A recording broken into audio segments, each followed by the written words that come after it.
दीर्घायुष्याचे रहस्य इकिगाई. निरोगी आणि उत्तम आयुष्य लाभले असे प्रत्येकालाच वाटत असते. जपानी लोकांनी यांचे रहस्य शोधले आहे. त्यामुळे जपानमधील लोक हे इतर देशातील लोकांपेक्षा दीर्घायुष्य असतात असे दिसून आले. हेक्टर गार्सिस व फ्रान्सिस मिरेलस या दोघांनी जपानी लोकांच्या राहणीमानाचा अभ्यास करून असा निष्कर्ष काढला की हलका व संयमित आहार, पुरेशी विश्रांती व याला नियमित व्यायामाची जोड दिली तरच मनुष्य निरामय आयुष्य जगू शकतो. जपानने या पद्धतीला इकिगाई असे नाव दिलं आहे. दीर्घायुष्य होण्याची पद्धत म्हणजे काय? इकिगाई.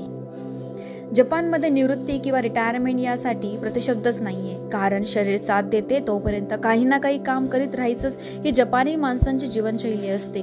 दक्षिण जपानमधील ओगिमी हे गाव दीर्घायुष्य लोकांचे गाव म्हणून ओळखले जाते.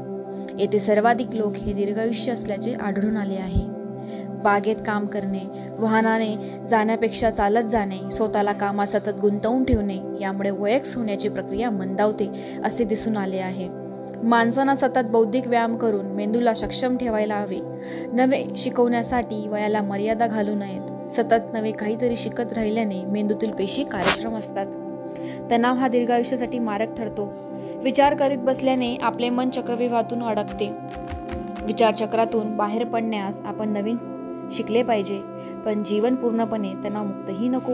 थोड्याशा तणावामुळे काहीतरी साध्य करण्याची जिद्द माणसात निर्माण होते.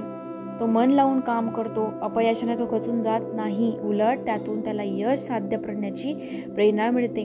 आव्हानांनी खचून न जाता त्यांना सामोरे जाण्याची जिद्द निर्माण होते. प्रौढ लोकांनी दिवसात कमीत कमी 20 मिनिटं चालायला हवे. चालताना अगोदर लहान लहान पावलं टाकावीत, त्यामुळे तुमच्या चालण्याचा आपोआप गती येईल. 2-3 मजल्यांसाठी लिफ्टचा वापर शक्यतो टाळावा. त्याहून अधिक मजल्यांसाठी मात्र लिफ्टचा वापर करावा.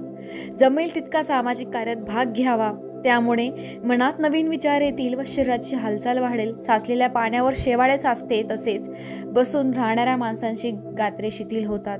त्यामुळे माणसाने सतत काम करीत असले पाहिजे. काम करताना मोबाईल बंद ठेवणे योग्य राहील. त्यामुळे तुम्हाला कामावर लक्ष केंद्रित करता येईल व हाती घेतलेले काम पूर्णपणे तुम्हाला नीट पार पाडता येईल. आपले मन हे भावनांचा पसारा असतो, त्याला आपल्या नियंत्रणात ठेवण्याची सवय लावा. त्यामुळे झोपताना मनात निरनिराळे विचार येऊन झोपमोड होण्याचे प्रसंग टळतील व निवांत झोपेचा आनंद घेता येईल. पुरेशी झोप शरीराला आवश्यक असते. त्यामुळे शरीरात मेलॅटोनिन व हार्मोनची निर्मिती अधिक प्रमाणात होईल. ही द्रव्ये व हार्मोन्स शरीराला तरुण ठेवण्यास मदत करीत असतात. त्यामुळे काम करण्यासाठी आवश्यक असलेली ऊर्जा आपल्याला शरीराला मिळत असते. हाती घेतलेल्या कामांपासून आनंद मिळवण्यास शिका. निवृत्त होणे म्हणजे काम करणे सोडून देणे असा त्याचा अर्थ होत नाही. आपल्याला आवडणारे काम करताना आपल्याला उत्साह वाटतो व त्यातूनच समाधानही लाभते. पानाफुलांकडे, आकाशात उडणाऱ्या पक्ष्यांकडे पाहून मनाला शांतता मिळते. निसर्गाच्या सहवासात राहून आपल्याला शरीराची बॅटरी चार्ज होण्यास मदतच मिळत असते. आपण कंटाळा या शब्दाला रजा देण्यास शिकले पाहिजे. त्यामुळे तुमच्यातील नकारात्मक दृष्टिकोन नाहीसा होईल व त्याची जागा सकारात्मक विचारांची जागा घेईल आणि ती व्यापली जाईल. थँक्यू.